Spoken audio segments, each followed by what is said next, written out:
आज की क्लास को आगे बढ़ाते हैं और हमारे चल रहा है कौन सा पति, राष्ट्रपति चल रहा है। क्या चल रहा है? हमारे राष्ट्रपति चल रहा है। और राष्ट्रपति मैंने कहां से करा दिया, यानी आर्टिकल संख्या कहां तक करा दिया, 62 तक करा दिया। कहां तक करा दिया? 62 में। यानी 61 में तो है महाभियोग लगाना राष्ट्रपति, यानी राष्ट्रपति को पद से हटाना, यहां तक हो गया।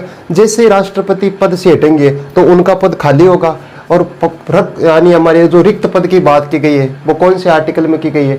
आर्टिकल संख्या 62 में की गई है। 62 में किसकी गई है भाई? रिक्त पद, राष्ट्रपति का रिक्त पद की बात की गई, आर्टिकल संख्या 62। अब 62 के बाद आगे चलते तो आगे आती है राष्ट्रपति की शक्तियां। राष्ट्रपति की कौन कौन सी शक्तियां? तो शक्तियां पढ़ते हैं राष्ट्रपति की, ये इंपॉर्टेंट है शक्तियां।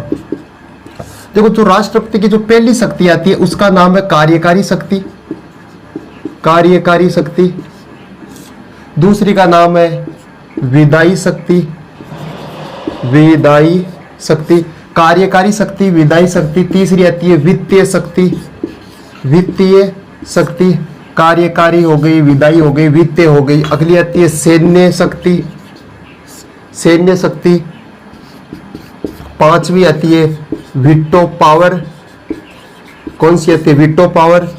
छठी आती है न्यायिक शक्ति, छठी आती है न्यायिक शक्ति। यानी 6 शक्तियां पढ़ते हैं सबसे पहले मोटी मोटी। तो सबसे पहले कौन सी शक्ति आती है? देखो, सबसे पहले आती है कार्यकारी शक्ति। कार्यकारी शक्ति का मतलब काम करने की शक्ति, क्या क्या काम करवा सकते हैं राष्ट्रपति, वो हो गई कार्यकारी शक्ति, ये कोई इंपोर्टेंट नहीं है। दूसरी आती है वित्तीय शक्ति, यानी वित्तीय लेन देन जो भी होता है काम हमारे देश में चलाने के लिए, तो वित्तीय हो गया। बजट प्रस्तुत करना वित्तीय हो गया, यानी कोई भी कानून बनाना, कानून बनाने की जो शक्ति आती है ना वो वित्तीय में आती है, यानी कानून बनाने की शक्ति, कानून बनाया जाता है इसमें। और जो ये वित्तीय शक्ति होती है ना, इसमें बजट प्रस्तुत करना, नीति आयोग का हो गया, सभी इसमें किस में आती है? वित्तीय शक्ति में आती है। तो नाम ही याद रखना, कार्यकारी शक्ति, विधायी शक्ति, वित्तीय शक्ति, सैन्य शक्ति, और पांचवी आती है वीटो पावर, और लास्ट आती है न्यायिक शक्ति। तो देखो, अब जो अगली आती है वित्तीय के बाद सैन्य शक्ति, ये थोड़ी इंपॉर्टेंट है। सैन्य शक्ति हो गई। अब जो राष्ट्रपति तीनों सेना का प्रमुख होता है जैसे थल सेना हो गई, वायु सेना हो गई, जल सेना हो गई, आर्मी, नेवी, एयरफोर्स, इन तीनों का क्या होता है? राष्ट्रपति अध्यक्ष होता है। तो तीनों सेना का क्या होता है? अध्यक्ष होता है। तीनों सेना का अध्यक्ष, तीनों सेना का अध्यक्ष, राष्ट्रपति इन तीनों सेना का क्या होता है? अध्यक्ष होता है। ये हो गई सैन्य शक्ति, ये भी राष्ट्रपति के पास क्या है? सैन्य शक्ति है। पांचवी शक्ति आती है वीटो पावर। राष्ट्रपति का वीटो पावर यानी निषेधात्मक जो पावर है राष्ट्रपति के पास, उसे क्या कहते हैं? वीटो पावर कहते हैं। क्या कहते हैं? वीटो पावर कहते हैं। तो देखो, वीटो पावर में एक तो आता है अत्यंतकारी वीटो, अत्यंतकारी, निलंबकारी, अत्यंतकारी, निलंबकारी और जेबी वीटो। 3 वीटो आते हैं। पहला का नाम है अत्यंतकारी वीटो, निलंबकारी वीटो और जेबी वीटो। अत्यंतकारी, निलंबकारी, जेबी वीटो, 3 वीटो हो गए। तीनों याद करो, अत्यंतकारी, निलंबकारी और जेबी वीटो। अत्यंतकारी, निलंबकारी और जेबी वीटो, 3 वीटो आती है। तो राष्ट्रपति की शक्ति कौन कौन सी होती है? कार्यकारी शक्ति, विधायी शक्ति, वित्तीय शक्ति, सैन्य शक्ति, वीटो पावर। तो वीटो पावर में भी 3 हो गया, अत्यंतकारी वीटो, निलंबकारी वीटो, जेबी वीटो।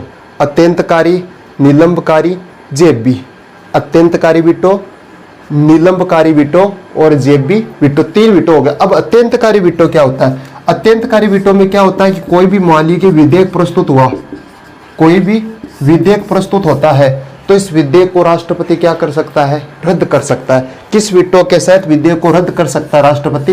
तो अत्यंतकारी जो वीटो है उसके तहत राष्ट्रपति किसी भी विधेयक को क्या कर सकता है? रद्द कर सकता है।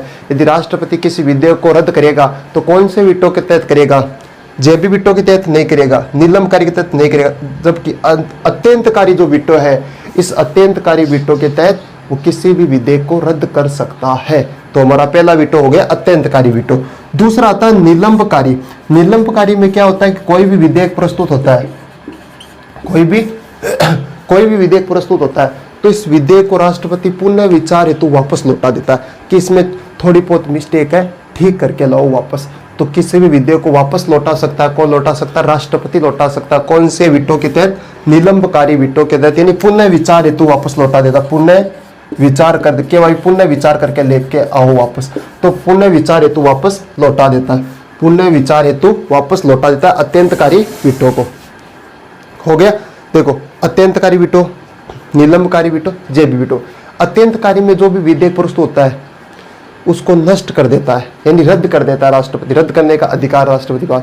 जबकि जो निलंबकारी विटो है इसे रद्द नहीं करता, लेकिन पुनः विचार हेतु वापस भेज देता है कि वापस में थोड़ा मिस्टेक है छोटी। मान लीजिए कोई भी विधेयक आता है, कोई विधेयक आता है, मान लीजिए कोई रोड डलाने का आ रहा है सड़क का, तो वापस भेज देता है कि एक बार देख के ले रहा हूँ, वापस थोड़ा सुधार करके ले रहा हूँ, तो पुनः विचार हेतु वापस लौटा देता है। किस विटो के तहत? निलंबकारी विटो के तहत। तीसरा आता है जेबी विटो।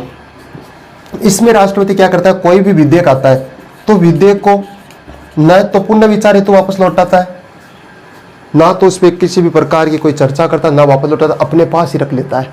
ठीक है, देखो, न तो पूरी तरह रद्द करता होते, ना ही उसे पुनः विचार हेतु लौटाता है, अपने पास ही रख लेता है। कौन से विटो में? जेबी विटो में। तो देखो, विटो पावर 3 प्रकार का हो गया। अत्यंतकारी विटो, निलंबकारी विटो, जेबी विटो।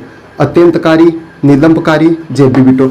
अत्यंतकारी में विधेयक को रद्द कर देता है, निलंबकारी में पुनः विचार हेतु लौटा देता है, जबकि जेबी विटो में क्या करता है? अपने पास ही रख देता है, ना तो पुनः विचार हेतु लौटाता, ना कोई और बात कहता है, अपने पास ही रख लेता है। कौन से विटो के तहत? जेबी विटो के तहत। तो 3 प्रकार के विटो हो गए, अत्यंतकारी, निलंबकारी और जेबी विटो। इसके बाद में राष्ट्रपति की आएगी न्यायिक शक्तियां। तो अब बात करते हैं राष्ट्रपति की न्यायिक शक्तियां। भाई, न्यायिक शक्ति कौन कौन सी? वो सबसे इंपॉर्टेंट कौन आता है? एक तो विटो पावर इंपॉर्टेंट है, एक न्यायिक शक्ति। तो अब बात करते हैं न्यायिक शक्ति के बारे में।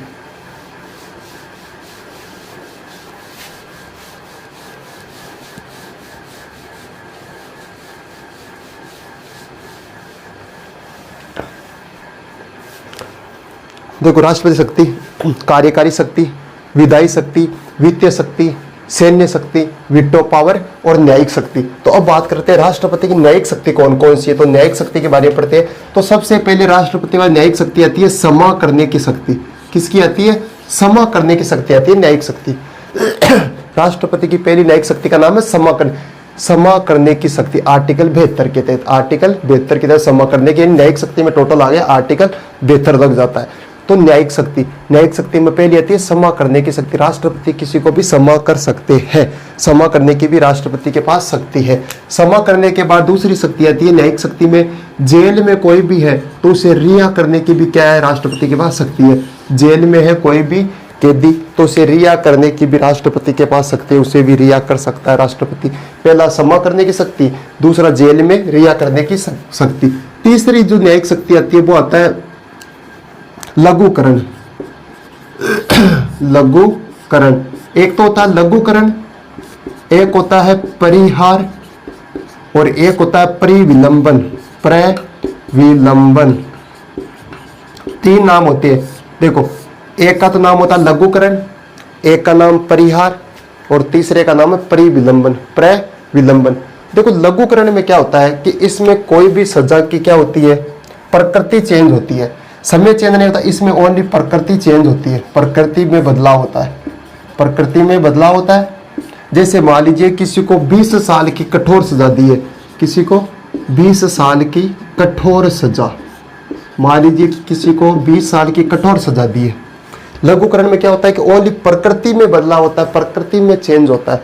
जैसे मान लीजिए किसी को 20 साल की कोई भी कैदी है, उसे 20 साल की कठोर सजा दी है तो इसकी प्रकृति में चेंज होगा, यानी जो कठोर सजा है इसे नॉर्मल सजा कर दिया जाएगा। यानी सजा तो 20 साल की रहेगी, सजा 20 साल की है, लेकिन जो कठोर सजा उसे कौन सजा कर दी? साधारण सजा कर दी, साधारण सजा कर दी।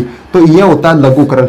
लघुकरण का मतलब होता है कि प्रकृति में चेंज होता है। जैसे किसी को मान लीजिए 10 साल की कठोर सजा है तो सजा तो 10 साल की रहेगी, लेकिन उसको साधारण कर दिया जाएगा। पहले जैसे मान लीजिए किसी को दे दी कठोर सजा, फांसी की सजा दी, सुना दी, किसी को कठोर सजा दी फांसी की सजा, लेकिन मान लीजिए कि राष्ट्रपति ने लघुकरण के तहत उसकी सजा की प्रकृति में चेंज कर दिया और चेंज करके जो फांसी की सजा है इसे कर दी उम्र कैद।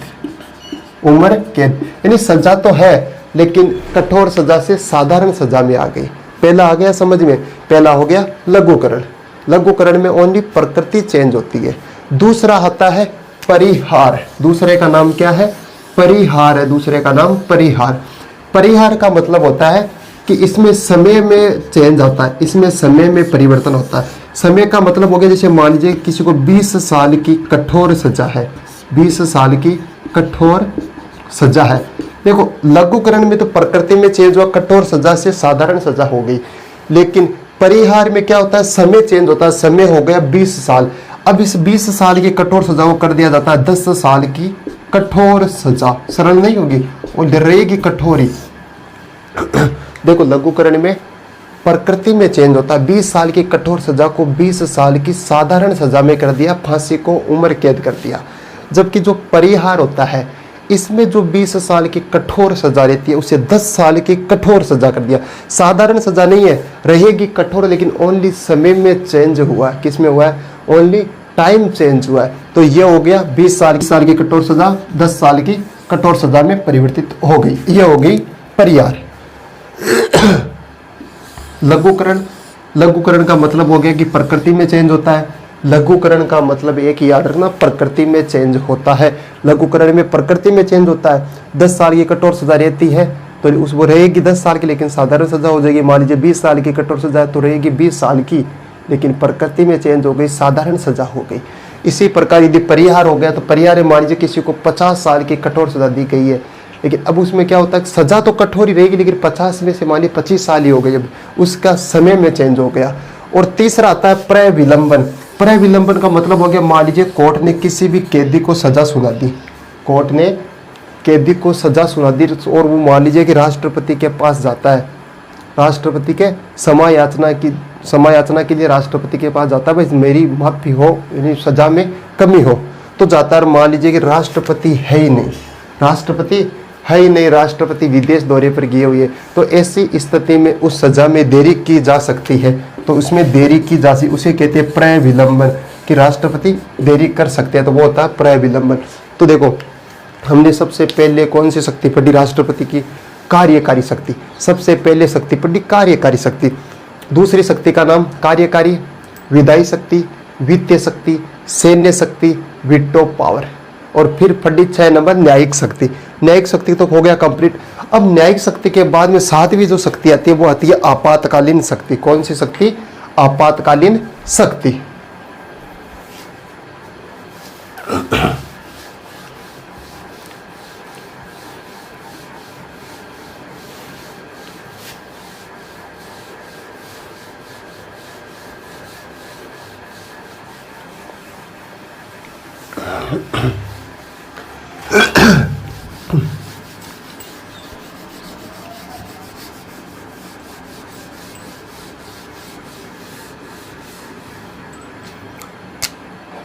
अब आती है राष्ट्रपति की आपातकालीन शक्ति। आपातकालीन शक्ति, राष्ट्रपति की आपातकालीन शक्ति। अब जो इमरजेंसी पावर आती है, यानी आपातकालीन राष्ट्रपति की शक्ति आती है, तो तीन प्रकार का आपातकाल होता है। जो आपात होता है ना, आपातकाल, वो 3 प्रकार का होता है। कौन कौन सा होता है? यानी पहला जो आपात आता है पहला, दूसरा और तीसरा। पहले आपात का नाम है राष्ट्रीय आपात। पहले का नाम क्या है? राष्ट्रीय आपात। पहले का नाम राष्ट्रीय आपात है। दूसरे का नाम है राजकीय आपात। राजकीय आपात कह दो या कह दो राष्ट्रपति शासन। राष्ट्रपति शासन। तीसरा आता है वित्तीय आपात। वित्तीय आपात। तीसरा आता है वित्तीय आपात। देखो जो राष्ट्रीय आपात है ना, इस राष्ट्रीय आपात की यदि जानकारी मिलती है तो हमें कौन से आर्टिकल में मिलती है? तो इसकी जो जानकारी मिलती है वो मिलती है आर्टिकल 352 में। आर्टिकल 352 में उल्लेख है राष्ट्रीय आपात का। राष्ट्रीय जो आपात है उसका उल्लेख कौन से आर्टिकल में है? तो आर्टिकल संख्या 352। आर्टिकल संख्या 352 में, आर्टिकल संख्या 352 में राष्ट्रीय आपात का उल्लेख है। आर्टिकल संख्या 352, आर्टिकल संख्या 352 में राष्ट्रीय आपात का क्या है? उल्लेख है। अब जो राजकीय आपात आता है इसका उल्लेख कौन से आर्टिकल में है? देखो इसमें 352 है, 52 में जोड़ो 53, 54, 55, 56, कितने जोड़ो? 4 जोड़ दो। तो 4 जोड़ दिया तो इसमें 4 जोड़ दे पर आता है 356। आर्टिकल संख्या 356 में किसका उल्लेख है? राजकीय आपात के दो या राष्ट्रपति शासन का जो उल्लेख मिलता है वो कौन से आर्टिकल में? आर्टिकल संख्या 356 में। देखो 52 में कितना जोड़ना है? 4 जोड़ना, 56 है। अब 56 में कितने जोड़ दो? 4 जोड़ दो। तो इधर आता है आर्टिकल संख्या 360। आर्टिकल संख्या 360। तो आर्टिकल संख्या 360 में वित्तीय आपात का क्या है? उल्लेख है। तीनों कंप्लीट हो गया। आपात 3 प्रकार का होता है, राष्ट्रीय आपात, राजकीय आपात, वित्तीय आपात। 352, 356, 360, 352, 356, 360, 352, 356, 360। क्लियर? 3 प्रकार का आपात हो गया, राष्ट्रीय आपात, राजकीय आपात, वित्तीय आपात। तो हम सबसे पहले पढ़ते हैं राष्ट्रीय आपात के बारे में। भाई राष्ट्रीय आपात होता क्या है और कैसे लगाया जा सकता है राष्ट्रीय आपात, कौन सी कंडीशन में? तो सबसे पहले पढ़ते हैं राष्ट्रीय आपात के बारे में।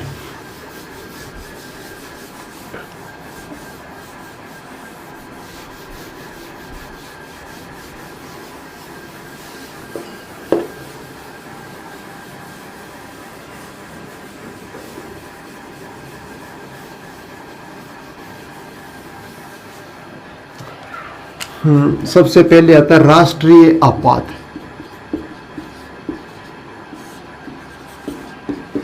राष्ट्रीय आपात, राष्ट्रीय आपात का उल्लेख आर्टिकल संख्या 352 में राष्ट्रीय आपात का उल्लेख है।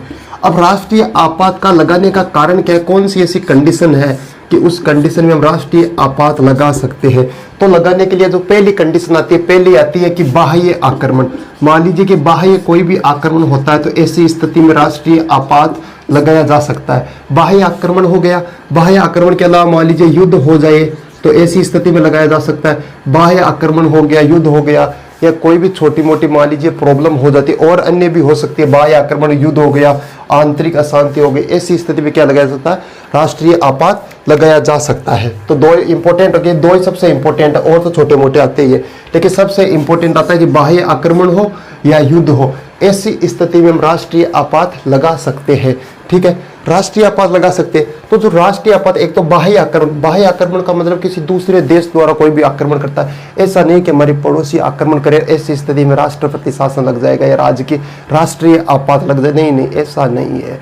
तो इसमें होता है राष्ट्रीय, यानी जो बाह्य आक्रमण होता है, कोई भी बाह्य देश करता है, युद्ध करता है, या आंतरिक कोई भी देश अशांति है, उसी ऐसा कारण में भी राष्ट्रीय आपात, यानी आंतरिक अशांति के कारण भी आंतरिक अशांति, ऐसी स्थिति में भी राष्ट्रीय आपात लगाया जा सकता है। अब देखो, बाह्य आक्रमण हो गया, युद्ध हो गया, या आंतरिक अशांति हो गई, ऐसी स्थिति में राष्ट्रीय आपात लगाया जा सकता है।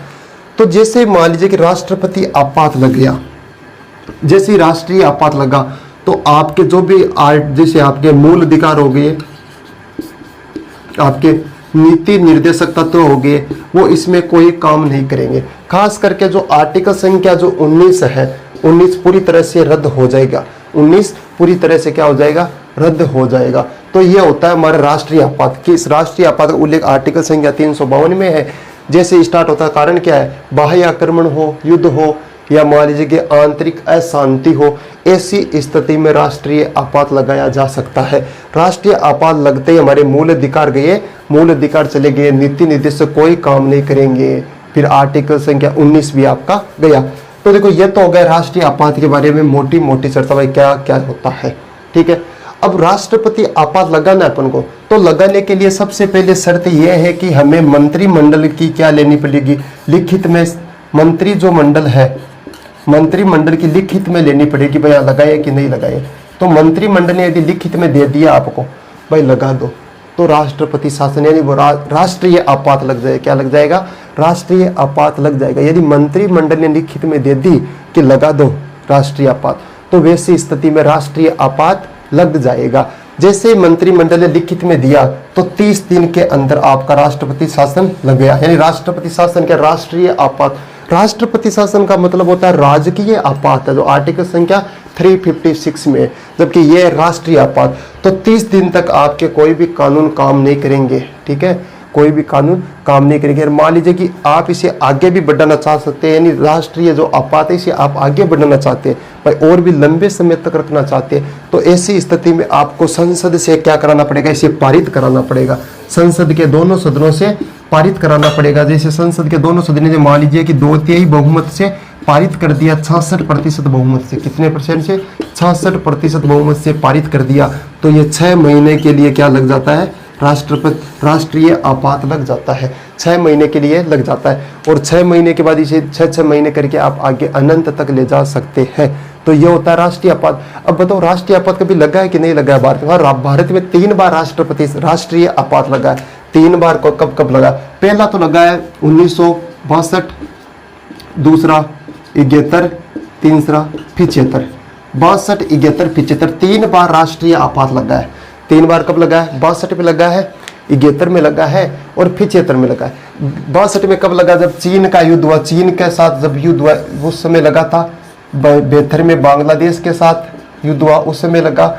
75 में लगा था आंतरिक अशांति के कारण, आंतरिक जो अशांति हुई थी देश के अंदर ही, उस समय भी राष्ट्रीय आपात लगा था। अब तक 3 बार राष्ट्रीय आपातकाल लग चुका है। ये हो गया हमारे राष्ट्रीय आपात। यानी देखो सबसे पहले अपने पढ़ी कार्यकारी शक्ति, विधायी शक्ति, वित्तीय शक्ति, सैन्य पावर, सैन्य शक्ति, वीटो पावर, ठीक। फिर पढ़ी न्यायिक शक्ति, न्यायिक शक्ति में सम्मा करने की शक्ति, जेल में रिहा करने की शक्ति, लघुकरण में क्या होती है, प्रकृति चेंज होती है, परिहार में समय चेंज होता है, प्रविलंबन में देरी हो जाती है, न्यायिक शक्ति। 7वीं शक्ति पढ़ी अपने इमरजेंसी, क्यों नहीं, इमरजेंसी पावर का मतलब आपातकालीन शक्ति पढ़ी, आपातकालीन शक्ति पढ़ी। तो आपातकालीन शक्ति में आपातकाल की बात कर ली। आपातकाल 3 प्रकार का होता है, राष्ट्रीय आपात, राजकीय आपात, वित्तीय आपात। राष्ट्रीय आपात का एक आर्टिकल 352 में, 356, 360 में। और राष्ट्रीय आपात अपने पूरा पढ़ लिया। राष्ट्रीय आपात अब तक 3 बार लग चुका है। पहला लगा था 1962 में चीन के साथ युद्ध के समय, दूसरा 71 में बांग्लादेश, तीसरा 1975 में कब लगा, आंतरिक अशांति के कारण राष्ट्रीय आपात लगा था। ये हो गया हमारा राष्ट्रीय आपात। अब एक प्रश्न और भी है, छोटा सी प्रश्न ये है कि मान लीजिए कि राष्ट्रपति हमारे, मान लीजिए एक तो राष्ट्रपति हो गए, ठीक है, एक तो हो गए हमारे राष्ट्रपति। राष्ट्रपति मान लीजिए राष्ट्रपति का कार्यकाल पूरा हो जाए या मृत्यु हो जाए या त्यागपत्र दे दे, तो ऐसी स्थिति में उसके राष्ट्रपति के स्थान पर कौन आते? उपराष्ट्रपति आते। भाई मान लीजिए कि राष्ट्रपति है और राष्ट्रपति का त्यागपत्र दे दिया या देहांत हो गया, तो इनके स्थान पर कौन आते? उपराष्ट्रपति आते। लेकिन मान लीजिए कि उपराष्ट्रपति भी नहीं है और राष्ट्रपति भी नहीं है, तो ऐसी स्थिति में कौन आएगा इनके पद पर? तो इनके पद पर जो अगला आएगा वो आएगा CJI। CJI का मतलब होता है chief justice of India. Chief justice of India supreme court का मुख्य न्यायाधीश आता है। कभी आया है कि नहीं आया? हाँ आया है, जरूर आया है। देखो हमारे 2 राष्ट्रपति का पद पर रहते हुए निधन हो गया था। एक का तो नाम था जाकिर हुसैन, एक का नाम क्या था? जाकिर हुसैन, एक का नाम फखरुद्दीन अली अहमद। एक का नाम जाकिर हुसैन, एक का नाम फखरुद्दीन अली अहमद। जाकिर हुसैन, फखरुद्दीन अली अहमद, दोनों का देहांत हो गया, दोनों की क्या हो गई? मृत्यु हो गई। तो इनके स्थान पर उपराष्ट्रपति आता है। जाकिर हुसैन पर तो कौन आता है? वीवी गिरी आता है। जो जाकिर हुसैन राष्ट्रपति थे उनके स्थान पर कौन सा गिरी आता है? तो वीवी गिरी आता है। और उनके स्थान फखरुद्दीन के स्थान पर वीडी जत्ती आता है। कौन आता है? वीडी जत्ती आता है। वीडी जत्ती आता है। अब वीडी जत्ती भी उपराष्ट्रपति है और वीवी गिरी भी है, वो भी क्या? उपराष्ट्रपति है। अब वीवी गिरी ने क्या दे दिया? त्यागपत्र दे दिया। तो इनके स्थान पर कौन आता है? हिदायतुल्लाह आता है, Mohammad Hidayatullah. CJI chief justice of India, उनका नाम मोहम्मद हिदायतुल्लाह आता है। तो देख लो यदि उपराष्ट्रपति भी नहीं है, राष्ट्रपति नहीं, तो ऐसी स्थिति में कौन आता है? CJI आता है। CJI आता है, चीफ जस्टिस ऑफ इंडिया आता है। ये हो गया हमारा राष्ट्रीय आपात कंप्लीट। अगली क्लास में बात करेंगे राजकीय आपात के बारे में।